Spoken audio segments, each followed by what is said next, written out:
Thank you all so much for joining us this afternoon. And now I would like to ask you, after our session on Asia, to transport yourself in your mind's eye, if you will, over the high deserts of Central Asia, over the Urals, across the Volga, and down into Moscow. Imagine you're in the Kremlin, in Red Square. St. Basil's Cathedral with its multicolored domes are just behind you. And there in the middle of it all, of course, is the Russian President, Vladimir Putin. Okay. Now, whatever the truth was and what happened between Russia and the Trump campaign, and we may learn more about that today and tomorrow from FBI Director Comey, Putin probably had greater expectations of Donald Trump's election victory than any other world leader. Now, I can think of no better pair of experts from our global network to bring some clarity and context to the perspective from Moscow, a perspective which is changing almost hourly. It's a very fast-moving aspect of foreign policy. And so on my right, to your left, I'm pleased to have Roy Allison. Roy is Professor of Russian and Eurasian International Relations at the School of Interdisciplinary Area Studies at the University of Oxford, and Senior Advisor to Oxford Analytica on Russian affairs.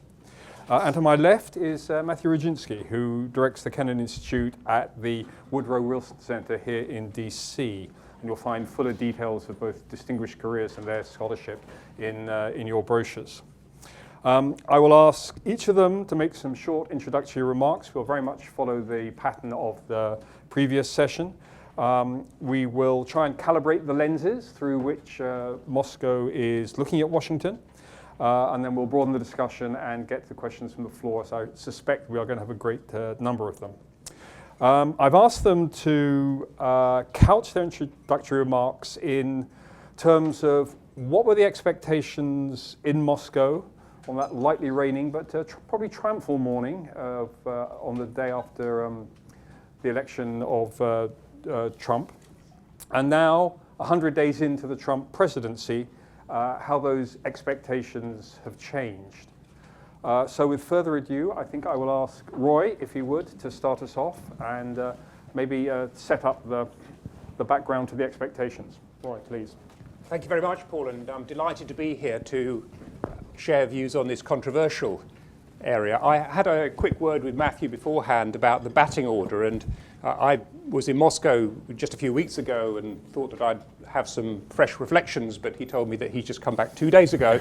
So I think this is going to have a slight chronological element to it, and I'll begin with the 100 days ago and bring us up to just recently, and then Matthew will be able to fill us in on some very current perspectives. So I think looking back at that 100 days ago, Russian thinking has really shifted from a mix of triumphalism, at least in the rhetoric, tempered by some underlying anxieties about Trump's election victory, to something like I'd say something like a kind of leaden realization that Russia will not be pushing at an open door in advancing its foreign and strategic policy agenda. In fact, that door may be only barely ajar. When Trump was elected, Russian leaders and perhaps Putin himself felt, or they chose to believe, that the result fitted perfectly with their picture of the world, the one really was dominating the Kremlin, that this was another link in a certain chain of events, from the implosion in the Middle East, the rise of the far right in Europe, Brexit and so on, all confirming that Putin was right about the main global trends. Essentially, this is about the decline of liberal internationalism, the rise of a world divided into differing sort of civilizations, as the Russians talk about it. Secondly, there was of course, the memory that traditionally Republicans rather than Democrats have been easier partners in Moscow, although of course they knew that Trump was hardly a traditional Republican. They did clock with interest his extraordinary comments about Putin, but didn't know quite what to make of them. And thirdly, there was the kind of ABC factor, anything but Clinton. And that syndrome came from Clinton's concerns about human rights in Russia, And there was a personal animus as well, I think, with Putin, which was an influence. In fact, for a couple of years, the rather propagandistic line you heard coming from Moscow about the Obama administration was about this administration as being highly unilateralist, about it's even being militarist. I mean, I think this is a complete mischaracterization, which helps explain some of the current misreading now as well of Trump. I mean, partly also in Russia, the president drives foreign policy, the whole foreign policy machine, and Moscow allowed itself to hope that Trump could override traditional, say, neocon opposition to Russia, animus to Russia. But on the negative side, the Kremlin was aware that the actions of Trump as essentially a newcomer in foreign affairs of any kind, really, in global politics anyway, could create quite serious risks and challenges for Russia itself. And there's always the possibility of a major clash of egos. After all, Putin had just overcome a similar such clash with President Erdogan of Turkey. So then how did Russia react? I mean, this 100 days ago, thinking about how it can take this forward. Well, with some cautious optimism, but there was a kind of maximalist agenda there that you were seeing emerging. And that was, in brief, it was that there was a hope that in some way Russia could lock in structural changes in power relations to its benefit. That is to say, a much weakened transatlantic alliance relationship, process leading perhaps to the possible political breakup of NATO as a coalition with a common defence posture against Russia and Europe, further breakdown in the cohesion of the European Union, a shift generally in global power and status in the Russian favour, and American acceptance that it doesn't seek global leadership, is focusing on a narrow set of national interests, especially trade relations, a US retreat from human rights, the human rights project of the post-Cold War period, and full acceptance of Russia's right to conduct its domestic politics. So in other words, Putin's power structure as it wishes. So that was all there. Where is all of that thinking now? Well, I think especially after the strike on Syria, this has been the single event that has had the greatest shock. I think the view is that a new substantive rapprochement with the Trump administration has faded. This is an illusion. At the same time, there's no real self-reflection that this is a reaction to Russia's own actions or positions. That connection is not being essentially made. And rather, the argument is that Trump is somehow hedged in by a kind of American deep state, that's innately hostile to Russia. That's the standard line that's coming out now. And so this hope that somehow the Trump administration would reduce foreign policy activism and move towards more isolationism in order to focus on domestic problems has now been turned on its head, it's argued, that Trump encountered more challenges to implement his domestic agenda, so he decided to use foreign policy instead, including actions hostile to Russia, as an instrument to improve that domestic political atmosphere. So that's the argument about how it's come about. And then you have the Syria strike. Now, of course, this, in a sense, is hyper-unilateralist, and it undercuts that whole narrative about the Obama administration. I mean, it's a kind of action shunned by Obama. I mean, it really is a cold shower. I think there's a sobering realization that Trump can and will employ military force in complete disregard of Russian views, is prepared to do so at least, complete disregard of the proximity of Russian military forces even, let alone Russian Security Council veto. Now, Kremlin leaders traditionally do tend to think in zero-sum terms anyway, but in a sense, I think the implications of this had been subdued in thinking. I mean, they're certainly not positive sum multilateralists.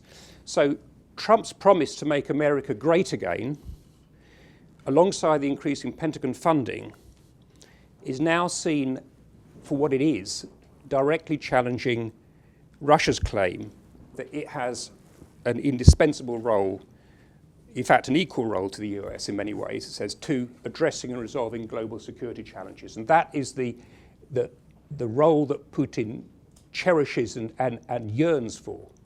And it is fundamentally challenged by the approach that they see Trump is taking. What is the result? Well, Kremlin-linked pundits, so I'm coming up to now 3 weeks ago. So from what I read it there, 1 minute, yeah. So Russia-US confrontation is the norm. That's what they're saying. Secondly, mutual nuclear deterrence is central, and Russia's stance, and this is the strong card, it has to be reinforced. Thirdly, Putin's own risky kind of brinksmanship games have a counterpart in Trump. And more effort has to be given now to core efforts to avoid direct military clash, reviving some of the old Cold War regimes and so forth. Fourth, any real concessions by either side are not possible in the present circumstances, because for Trump, agreements will only be reached from a position of strength, and that's the term Mattis used when he went to the NATO summit. But for Putin, there can be no agreement under pressure, because this delegitimizes him politically at home. There's this whole nexus between foreign and domestic policy. And the final point I make here is, of course, the way the presentation of all of this, and in the media in Russia, is highly constructed. They can turn off and turn on the idea, the prospects for partnership, the way in which Trump is characterized, the administration is characterized. This has happened. So if survey results show there has been a collapse in favorable views towards Trump, a rise in the views about the dangers and risks of real confrontation and war. And so we're back to a more familiar grounds where the United States, NATO and so on are seen as the external danger, and this allows, it helps justify various domestic policies Putin takes, and the defense, the need to hunker down under the influence of foreign pressures and sanctions and so on. It's going to be very difficult to shift yet again back to that, the narrative of 100 days ago. So I think we're into a more entrenched, rather more hostile and suspicious presentation of the interaction where it's kind of locked in now.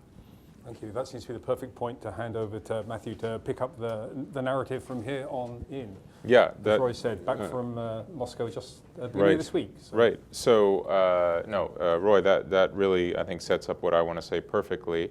And thank you for including me in the discussion. I have to do the disclaimer, which is, though I work for a congressionally chartered and publicly funded institution, everything I say is my own views, please. So I want to summarize. So it's true, I was just back from Moscow on Sunday, but actually I think the best tagline for the perspective of Russians on the U.S.-Russia relationship that I want to give you came from a friend with whom we did a sort of baton handoff as he was just leaving on Friday, having attended the Moscow Defense Conference. And he referred to the Russian message there last week at the Defense Conference as, and I'm euphemizing here, a spit sandwich. And the sandwich kind of goes like this. Everything's under control, don't worry, calm down. You're completely wrong and you need to change everything you're doing, but we'd like to talk to you, so let's make a plan. So how do you unpack the two slices of bread there and the spit in the middle? In terms of everything's under control, look, the Russian message now, and I don't exclude that this is contradictory to the message I myself heard in late February when I was also there previously. The Russian message, we never had high expectations. You know, this champagne popping stuff in the Duma, this was all for show. Serious Russians, we always knew, look, a Republican is a Republican is a Republican, a Democrat is a Democrat is a Democrat. They're all Americans and they all basically have kind of the same interests. So we're not panicked. And if anything, we're really pretty complacent about a relationship that your president accurately said is, you know, as bad as it's ever been. We don't expect grand bargains. Any of that talk is sort of just silly. We know that the building blocks for that sort of thing are not there, and this is my observation. Anyway, grand bargains don't really happen. That's kind of a sort of fantasy, retrospective, looking in the rearview mirror way of describing world events. What the Russians see are constraints. They see an administration that's staffed by folks who are, I think, as you correctly said, Paul, in the introduction, looking to negotiate from a position of strength. They're pretty hard-nosed and clear-eyed about who they're dealing with in Russia. They look at that institution that you can see clearly up on the hill behind me, and they say, wow, any administration facing a mood like you have today in Congress would be very constrained. And in particular, they see a Democratic Party and some Republicans who are on the warpath about alleged Russian intervention in the U.S. election. So that's a kind of low expectations, but it's kind of a reassuring message, right? Look, don't worry. We're not disappointed. We're not freaked out. We kind of know how this game works. We've been playing it for a long time. On the other hand, there's a litany of grievances a mile long. The old grievances, right? America fomenting color revolutions and doing regime change from the Middle East to the post-Soviet space. America attempting to isolate and sanction Russia. And hey, where's the acknowledgement that we're wrong? We're still waiting for that. We Russians are still waiting for Americans to acknowledge this is utterly wrong-headed and will not go anywhere. But there are new grievances now in just this last several months on top of that. Neo-McCarthyism. Makartism, I kept hearing that term in Russia. What are you guys doing with this witch hunt against the Russian ambassador, all this panic about contacts with Russians? Your whole story about the Syrian chemical attack, that's just a lie, right? You have no evidence for this. You won't permit a truly neutral international investigation. And why are you talking about regime change with Assad, right? Not so much because you may have said something before that differently. No, because, look, without Assad, there is no governance in Syria. And do you really want to create another ungoverned space in the Middle East, right? So you Americans, you're wrong. But in any case, all of this is seen through the lens of Russian domestic politics. Because in March of 2018, Vladimir Putin is going to run an election. It's not going to be free and fair. But he's still got to mobilize his base. He's still got to go through the motions. He's got to turn people out. He's got to have a whole media campaign around this. And in that context, giving ground, the Russian word is literally the same word as surrender, right? Stepping back in the face of any kind of American demand or any kind of American pressure is utterly unacceptable. It's counterproductive from the standpoint of domestic politics for at least the next 10 months. And if you ask about the hot button issue, Ukraine, right? I mean, this is at the very center of the breakdown in Russia-West relations of the last 3 years. There is nothing doing on Ukraine from Moscow's perspective, for the simple reason that it represents only downside and very little upside from a domestic political perspective. Giving ground on Ukraine is not a winner for Russian voters, and Putin's not going to do it. All right, but then there's the we still want to talk to you part. How does that work? Well, number one, the Russians badly want a summit. A Putin-Trump summit is at least a symbolic victory for Putin. It is certainly a domestic political benefit. There's been an announcement that there's going to be a new track, some type of working group, some type of institutional contact, possibly involving Vladislav Surkov, the trusted Kremlin aide. But it's not going to be a recreation of the bilateral commission that we had under Obama and Medvedev. It's not going to be a Gorchir and Amirdin commission like we had in the 90s. And there already is military-to-military dialogue. We've had 2 meetings of our respective chairman of the Joint Chiefs of Staff, the purpose of which seems mainly not to do counterterrorism and any of the more ambitious goals that have been laid out, but mainly to deconflict our efforts in Syria and to avoid dangerous incidents in places like the Baltic or the Black Sea where our forces come into close contact with each other. Now, About another minute. all right, and I'll wrap up with my comment on this. If we're going to talk, if Russians and Americans, whether at the summit level or the working level, are going to talk, what is going to be on the agenda? Number one, it's probably not going to be geopolitical at this point. We don't have the building blocks in place to solve Syria together, to solve Ukraine together, to solve North Korea together. We'll touch on those crises, but I don't think we're in a place to solve them. We're going to do small symbolic steps to try to repair ties. So, this issue of embassy personnel, treatment of embassy personnel, property, what can we do? On non-sanctioned business interests, right, there's a whole segment of Russian and American business interests which is not subject to sanctions, and maybe some limited meetings to begin to lay the foundation for counterterror cooperation. There's a process now, as of yesterday's phone call between Trump and Putin, there's a process on Syria, negotiations in Astana, mostly about safe zones, mostly I think about Russia getting to run a negotiation. And then, of course, international crises have a way of not respecting your timetable. So, North Korea is going to do something, right? We know that. And there may be something in Ukraine. And the last one I want to put out there is Belarus. I think Belarus is possibly the black swan. And given that we don't have foundations in place to handle this stuff productively between Russia and the United States, we're likely to react in this kind of instinctive way, which is likely to be quite dangerous.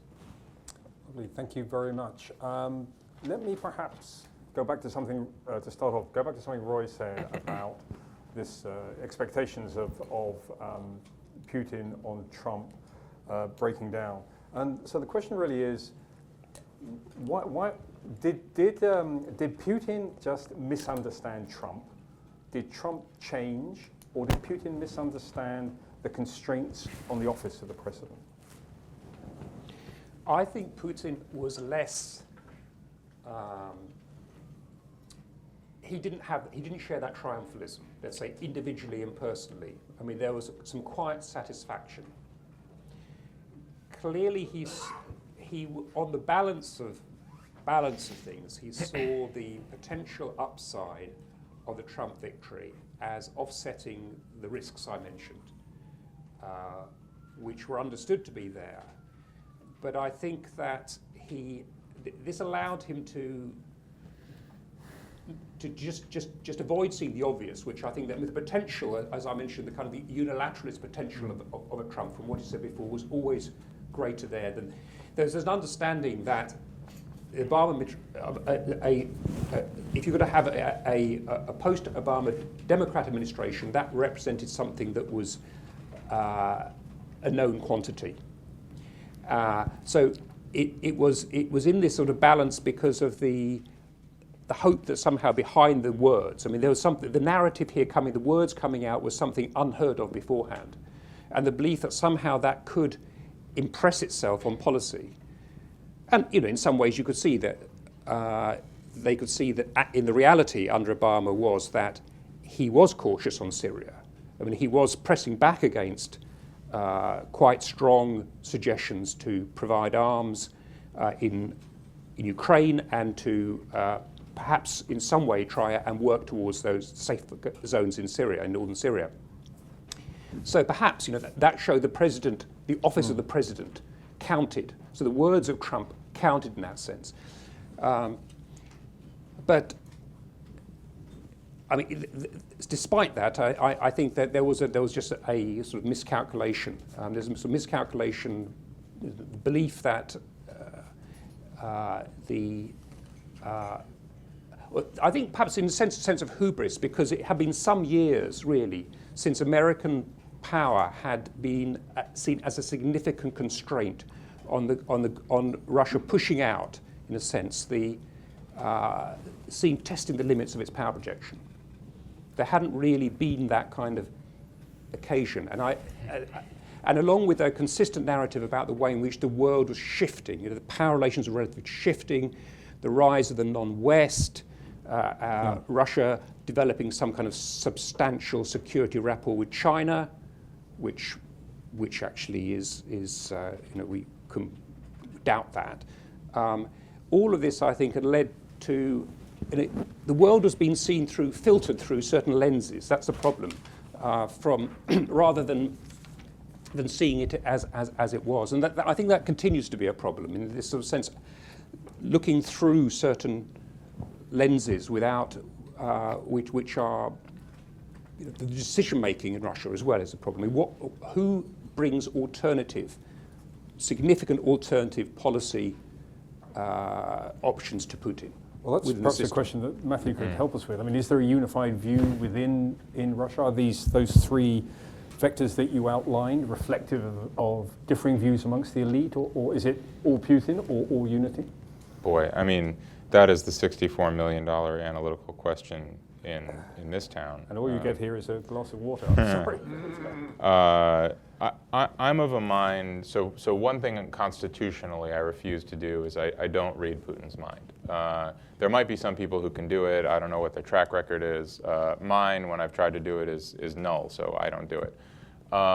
What I can tell you is that, broadly speaking, Russian, serious Russian, it's strange to say non-governmental experts because they're all funded by the government, but the expert class up to and including in-house government experts, so reasonably senior level officials, they were consistent. They were 100% consistent in the messaging, which doesn't to me mean that a message is being handed down.